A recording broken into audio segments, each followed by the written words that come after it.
हमारे पास एक front load की वॉशिंग मशीन आई हुई है जो कि सैमसंग की है। इसके अंदर मसला ये आता है कि आप जब भी वॉशिंग मशीन चलाएंगे ना, इसके अंदर एक ड्रम होता है, या तो बिल्कुल ही जाम हो चुका होता है या तो चलता ही नहीं है। ठीक है, तो जाम होने की वजह से ये मशीन फिर आप सही से वर्क नहीं करती है।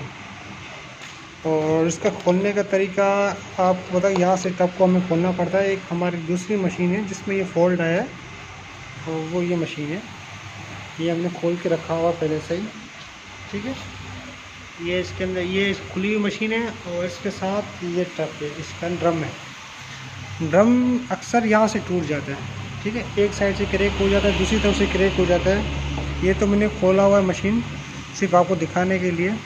ये देखें, ये मशीन यहाँ से टूटने की वजह से यहाँ से गल जाती है।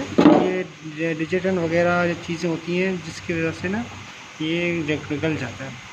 तो इसका एक ही हल होता है, या तो आप ये पूरा ड्रम नया रिप्लेस कर लें।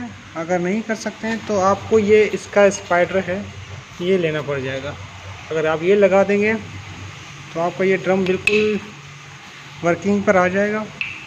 आप इसी में इस्तेमाल कर सकते हैं, आपको परेशानी नहीं होगी। ये देखें, मैं तो अभी इसको सिर्फ दिखा रहा हूँ आपको, इसको साफ़ करके लगाना चाहिए। ठीक है, ये लगाने से आपका मसला बिल्कुल हल हो जाएगा, आपको कोई परेशानी नहीं होगी। यही ड्रम आपका दोबारा काम में आ जाएगा।